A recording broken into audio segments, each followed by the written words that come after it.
Veneráveis irmãos, saudação e bênção. Quero partilhar essa noite aí com uma palavra com vocês.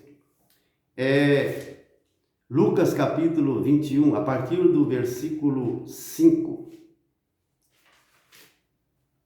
Fala da destruição de Jerusalém, do templo e da volta do Filho do Homem. A partir do versículo 5 de Lucas. Certo? São dois grandes eventos que um já aconteceu, o outro vai acontecer. Correto? No versículo 32 do capítulo 21 diz assim, versículo 32: "Em verdade vos declaro que não passará esta geração sem que todas essas coisas aconteçam. Passarão o céu e a terra, mas as minhas palavras não passarão." Então nós devemos tomar muito cuidado, meus amados irmãos, com esta palavra na Bíblia.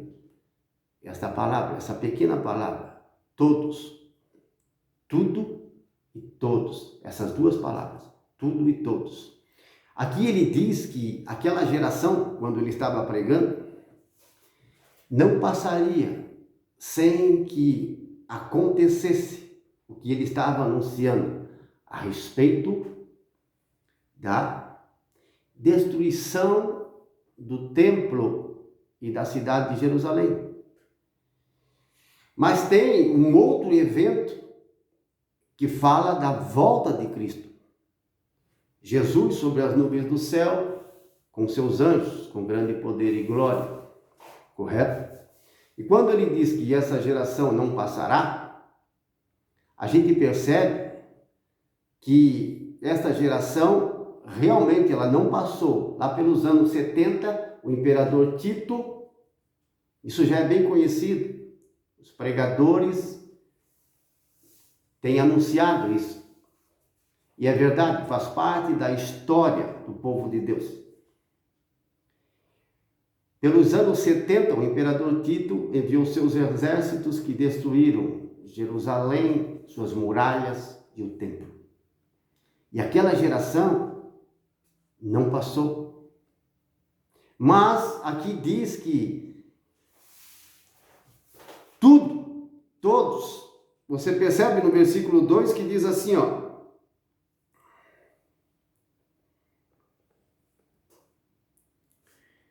"Em verdade vos declaro, não passará esta geração sem que tudo," você entende?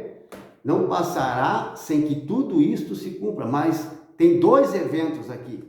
Porque a Bíblia, a palavra de Deus, toda ela, todos os livros, existe muita hipérbole, metáfora.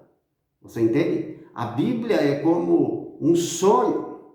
Tem partes, e digo, bem grandes partes da Bíblia, é como um sonho, é difícil de interpretar, entendeu? Tem que ser à luz do Espírito Santo. A unção que deles recebeste, diz o apóstolo João, vos ensinará todas as coisas. Não é preciso que ninguém vos ensine, porque a unção que está em vós vos ensinará. Não que você não tenha que ler, estudar, aprender, ouvir pregações. É claro que sim, ele está falando que o Espírito Santo, que mora no cristão, isto é, no verdadeiro cristão, ele auxilia, ele ajuda, ele não é mudo, ele fala. Você entende? Existe o Espírito Santo, que é o Espírito do Senhor, o Espírito da verdade, o Consolador, é o mesmo Espírito, é o Espírito do Pai, que está nos verdadeiros cristãos. E eles nos ajudam a entender. É fácil? Não é. É preciso que nós façamos como o apóstolo Paulo pregou na sua carta, capítulo 12, Romanos 12, 1 e 2. "Não vos conformeis com este mundo, mas transformai-vos pela renovação do vosso espírito, para que possais discernir qual é a vontade de Deus, o que lhe agrada e o que é perfeito." Então, não podemos nos conformar com este mundo, ser como eles, compartilhar com as obras das trevas, senão não vamos entender nada, não vamos compreender. a palavra de Deus vai ser estranha para nós. Quanto mais você se aproxima de Deus, mais você vai entender. A gente pode comparar isso com uma grande fogueira de São João, uma fogueira enorme, com lenhas e pneus. Todos os que estão mais perto da fogueira sentem um calor maior, uma luminosidade, um calor. Os que estão mais distantes dessa fogueira vão sentir menos calor. E aqueles que estão mais longe, ficaram em casa ou estão bem distantes, não vão sentir nada. É só uma ilustração para que você entenda que quanto mais você se aproxima da luz, do sol da justiça, de Deus Todo-Poderoso, por meio de Jesus Cristo, quanto mais perto dele, assim como da fogueira, você vai sentir mais calor, mais luminosidade.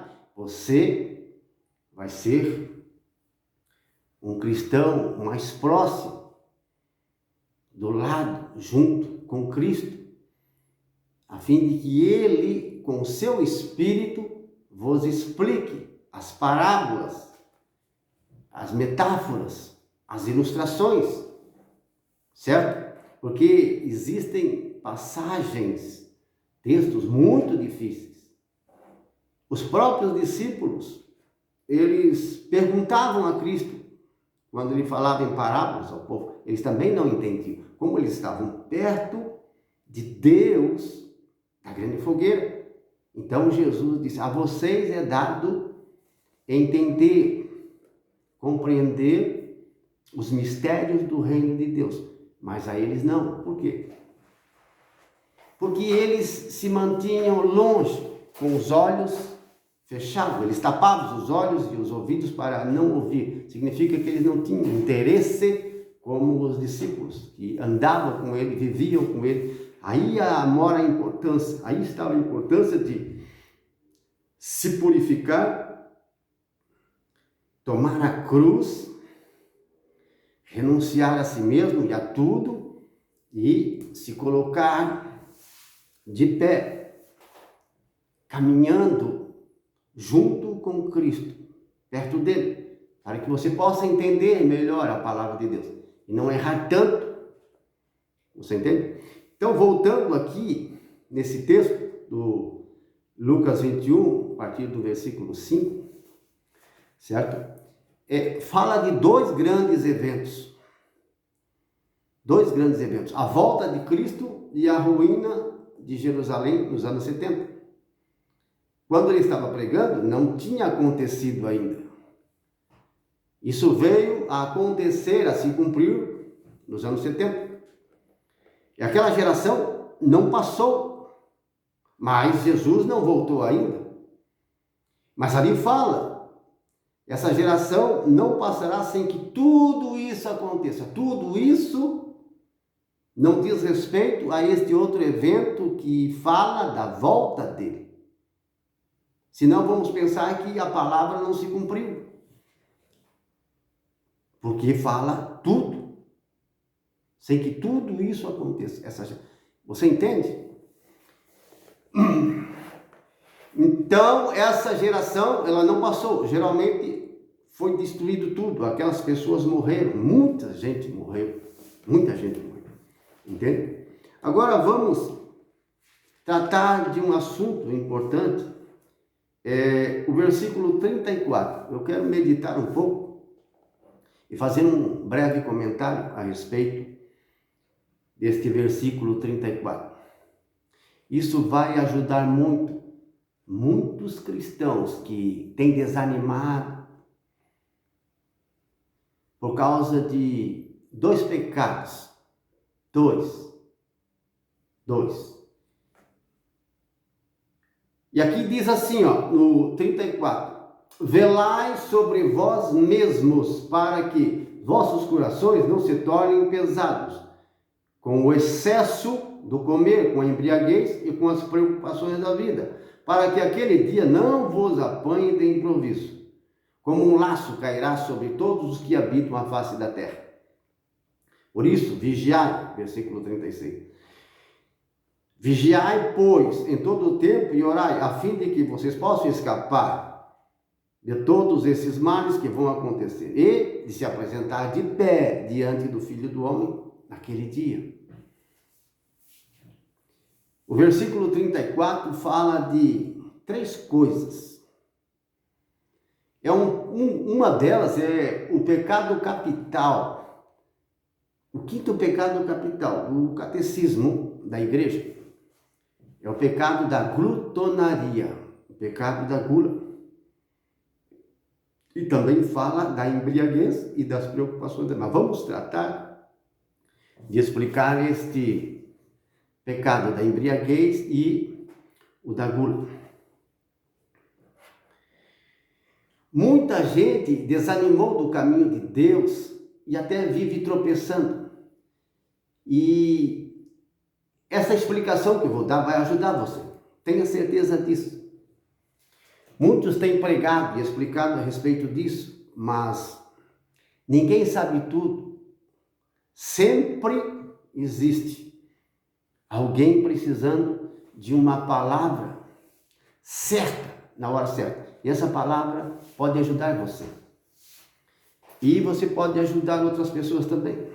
Vou explicar o sentido do que é gula. A gula, todos pregam, e é verdade, a gula, glutonaria é o excesso da comida e o excesso da bebida. O excesso. Em outras traduções fala em orgia. Essa palavra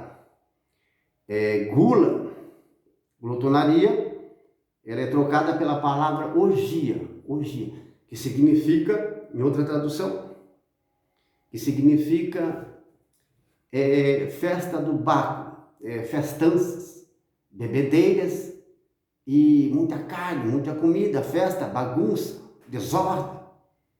Significa isso, orgia. Muita comilança, bebida, comida, festa, sexo. Hoje podemos dizer, as festas raves, por exemplo, esses shows, o carnaval, é uma orgia. Agora, excesso. Então, se gula é excesso, o contrário disso é temperança, sobriedade, equilíbrio. Temperança, sobriedade, equilíbrio, moderação, autodomínio. É o contrário do excesso. Você entende? Isso acontece e pode acontecer na comida também. Na bebida, acontece muito. As pessoas bebem em excesso, ficam embriagadas. Então ele não diz para não beber, ele diz para não se embriagar. Você entende? Jesus não fala assim, não beba, ele diz embriaguez. Todas as tradições falam de embriaguez, excesso na bebida, excesso. Porque o Jesus mesmo, ele bebia vinho. Jesus multiplicou em Caná 6 talhas de água em vinho. Os discípulos bebiam, ele bebia. Correto? E o vinho, eu não estou falando de suco de uva, de vinho. O vinho em excesso, ele embriaga. Mas existe um fruto do Espírito, que é o autodomínio, a temperança. Isso é um fruto do Espírito. Se o Espírito de Deus está em você, você tem esse fruto, você produz esse fruto. Você consegue moderar, tanto na alimentação quanto na bebida. Correto? Você vai beber vinho ou cerveja. Cerveja é bom, não é ruim. Faz bem para a saúde. Entre refrigerante e cerveja, a cerveja é melhor. Correto? Agora, se beber 2 latinhas te deixa tonto, você já está excedendo. Você entende? Não está sendo sóbrio.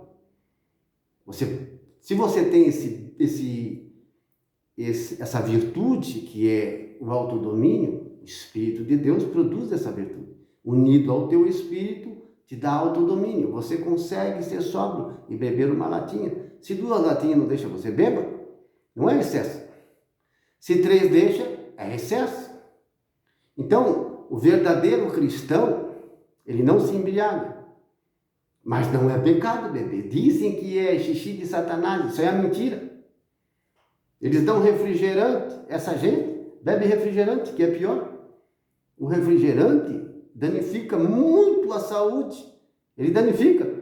E a cerveja faz bem, porém em excesso faz mal. Agora, quem já foi viciado em bebida e se libertou, não precisa tomar, entendeu? Não precisa beber. Se ele considera que não vai se autodominar, então não beba. Correto? Jesus multiplicou o vinho, ele mesmo bebia. Ele disse, o Filho do Homem vem, come e bebe. Ele não está falando de água. Ele está falando de bebida, de vinho. Come e bebe como todo mundo. E dizem que é um glutão e um beberrão, amigo dos pecadores, do publicano. João Batista não come e não bebe. Não bebe, ele bebe água, ele está falando de vinho. João Batista tinha o ministério dele, ele era nazireu, não podia beber, o cabelo comprido, barba comprida e bebida fermentada nunca, nem suco de uva, nem uva. Era o ministério dele. Não come, não bebe o que todo mundo come e bebe e dizem que tem demônio. Então ele bebia, mas com moderação, com sobriedade. Vocês entendem? Os profetas, os discípulos. Agora, quanto ao alimento, meu irmão, gula significa que, às vezes, não é você comer 2 ou 3 pratos de comida. Não significa que você comer 2, 3 pratos de comida, você é guloso. Uma pessoa pode comer um só prato e ser um guloso. Ter este pecado da gula. Gula significa guloso, a pessoa é gulosa. Entendeu? Ela come e deixa a outra lograda. Por exemplo, lá na geladeira tem 2 copos de iogurte. 2. E aí, dentro de casa, tem 2 pessoas. Um vai lá e toma os 2 copos de iogurte e deixou o outro logrado. O amigo vai, abre a geladeira, cadê o iogurte? O outro bebeu tudo. Isso é gula. Isso é gula. Mesmo que seja 2 potezinhos pequenininhos. Entende? Então não é a quantidade. Não é a quantidade. Mas é o egoísmo, a ganância, até por pequenas coisas. Então é o egoísmo, a ganância no comer. Isso é gula. Deixar o outro logrado. Correto? Tem 3 ovos. São 4 pessoas. Um vai lá e come 2 e deixa só um. Deixou os 2 logrados com o ovo e ele comeu os 2. Isso em tudo. Correto? Em tudo. A pessoa é gananciosa. Ela come escondido. Ela vai lá e mexe. Isso é gula. Agora, se você tem apetite, meu irmão, fome, você pode comer bem, à vontade. Desde que você não passe mal. Você não pode passar mal. Você tem que satisfazer a sua fome. Entende? A comida é boa, é cheirosa, é deliciosa. Isso é ótimo, é excelente. Isso é de Deus. Não é ruim. Uma comida cheirosa e gostosa não é ruim. Quem que disse que é pecado? Quem que disse que é gula? Fazer uma excelente comida. Você entende? Então, a gula é você ser egoísta, ganancioso, deixando a outra pessoa lograda. Ou comendo tanto que começa a passar mal, se sentir pesado. Entendeu? Agora, uma pessoa trabalha, principalmente mulheres, as mulheres comem menos. Elas trabalham, às vezes, no serviço leve, no escritório, numa loja, certo? E elas comem pouquinho, meio prato às vezes. Mas um homem que trabalha, por exemplo, de chapa, num serviço pesado, maior, mais forte, ele não vai comer como uma mulher. Ele vai comer 2, 3 pratos de comida, ele tem fome, ele precisa abastecer o corpo. O corpo é maior, a exigência é maior. Ele não é guloso por comer 3 pratos de comida ou 2, e a moça que trabalha no escritório come meio prato. Ela não tem a gula e ele tem? De jeito nenhum. Não é a quantidade. Você entende? Às vezes a pessoa é magra e come mais do que uma pessoa gorda. Mas ela tem fome. Isso não é pecado. Você entende? Pecado é você lograr a outra pessoa no alimento. Isso é gula. Guloso. Eu vou dar um exemplo. Eu morava numa área rural e lá eu tinha uma cadelinha que eu dava o nome de Cibara. Não é Cimara, é Cibara, B, tá bom? Eu dei o nome de Cibara. Ela era abandonada, eu acolhia a cadelinha e tratava dela, né? E aí depois eu ganhei um outro cachorrinho. Aí eu dei o nome de Valente. Então tinha o Valente e a Cibara. Presta atenção. Eu colocava alimento numa distância de até 20 metros. Botava alimento aqui e botava alimento lá. O Valente era guloso. Ele não deixava a Cibara comer de jeito nenhum. Ele corria lá e corria aqui. Ela ia lá e corria lá. Ela vinha aqui e corria aqui. E não deixava. Era guloso. Entendeu? Mas não somos cachorro. Aí um dia eu peguei, eu vou lograr esse cachorro, vou dar uma lição nele. Aí peguei um trouxinha de papel, botei fogo, e ele estava só esperando, e eu joguei. Quando eu joguei, ele engoliu o fogo, comeu fogo e cuspiu. Entendeu? Eu fiz isso. Só para ilustrar a você que glutonaria, não é só o excesso, entendeu? Não é só o excesso, a pessoa passar mal de tanto comer, não é isso. Você pode comer bem se você sente fome, não é pecado. Fique tranquilo, você não está pecando. Se um come um prato de comida, você come 2. O importante é você não deixar logrado.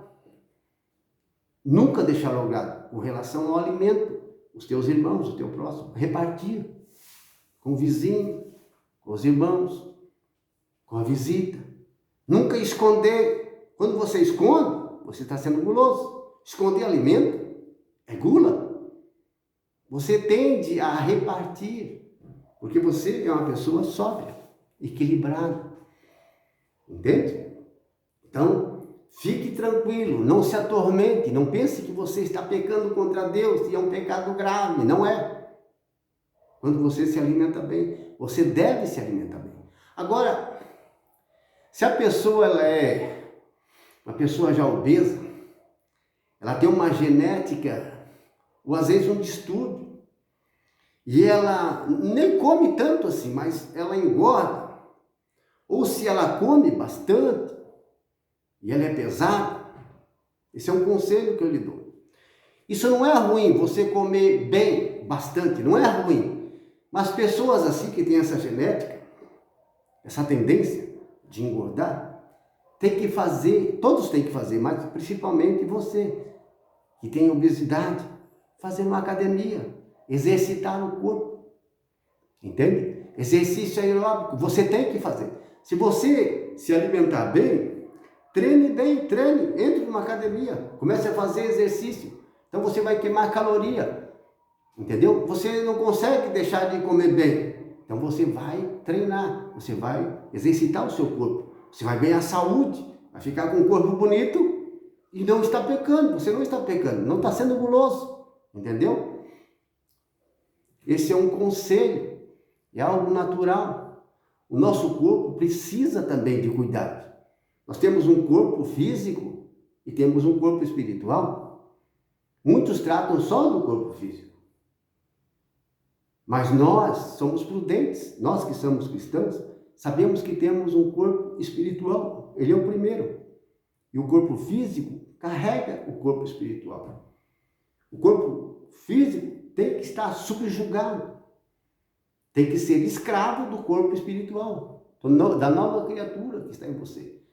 Correto? Estou falando para quem é de Deus, conhece a palavra, está no caminho. Certo? Estou falando, essa pregação é para quem já é de Deus, quem conhece, teve já experiência com Cristo. Aqueles que ainda não tiveram, é claro que a vida deles não é vida, é morte. Glutonaria, festas, muita comida, muita bebida, bebedeira, drogas, dança, prostituição, porque eles ainda não tiveram uma experiência com Deus. Mas estou falando para você que já é da igreja cristão, ou que já desanimou, já não está indo mais, porque pensa que, ou acha que você está pecando por causa do excesso, que você come demais. Você entende? Então eu estou explicando para você, gula é você ser guloso, gulosa, não querer repartir, esconder as coisas. Então essa mudança você deve ter, se você tem esse defeito. Agora, quando o Espírito de Deus vem habitar em nós, quando nós nascemos do Espírito, da água e do Espírito, e nos tornamos uma nova criatura, ficamos cheios do Espírito Santo,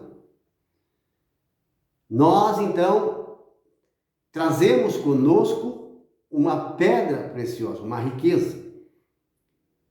Com o Espírito Santo vem a temperança, vem o autodomínio, vem o equilíbrio. Você entende? É um fruto do Espírito. O Espírito Santo, unido ao seu Espírito, torna você uma pessoa sóbria. Você vai conseguir vencer a embriaguez, a gula. Certo? Hoje não vou falar sobre as preocupações do mundo. É um outro pecado, uma outra injustiça, um outro mal. Preocupações com as coisas do mundo que tornam o coração pesado, insensível. Além dessas duas, as preocupações da vida. Mas hoje estou tratando sobre este pecado, que chamam de pecado capital. Você entende? Para que você se levante e não fique caído e desanimado se você se alimenta bem. Não é pecado, você deve se alimentar bem, correto? Mas faça exercício físico, entra numa academia ou faz em casa. Exercita teu corpo para compensar o que você alimenta, correto? Tá bom? Era isso, meus amados irmãos, que eu precisava passar a vocês essa experiência, esse ensinamento. Correto? E a oração, o jejum, o estudo da palavra, o teu compromisso na igreja, em algum ministério, num grupo de oração, na comunidade, é muito importante. Sua oração familiar, entende? E isso exige sacrifício e esforço. Correto? Então você vai se fortalecendo com oração, com jejum, certo? O jejum ajuda muito no combate contra essa gula. O jejum é muito importante. Os cristãos antigos faziam quarta e sexta-feira. Os cristãos em todo o mundo fazem. Cada um procure fazer do jeito como considera bom. Não precisa ser igual. Você pode começar esse jejum aos poucos, entende? Até você se habituando e ir melhorando, certo? Tá bom? Que a graça de nosso Senhor Jesus Cristo, o amor de Deus e a comunhão do Espírito Santo estejam com todos vocês. Amém?